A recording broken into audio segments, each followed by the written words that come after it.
your meeting today is very crucial. The East is at the crossroads. Since our last meeting, everything possible has been done by the enemies of the East to escalate the crisis in an attempt to bring about the collapse of this region.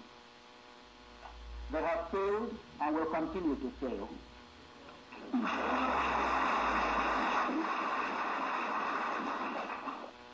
In 1953, the late Sir Abubakar Tafawa Balewa, in a speech in the Legislative Council, said,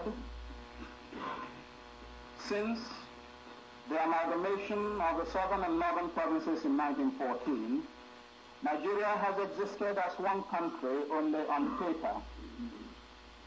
It is still far from being united. The country is inhabited by peoples and tribes who speak different languages, who have different religions, different customs and traditions, and entirely different historical backgrounds in their way of life, and who have also attained different stages of development.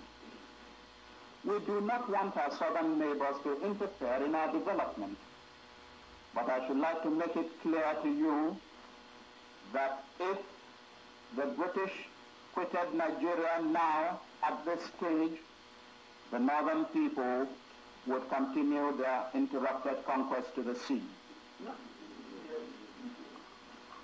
Interrupted conquest. That has always been the northern intention.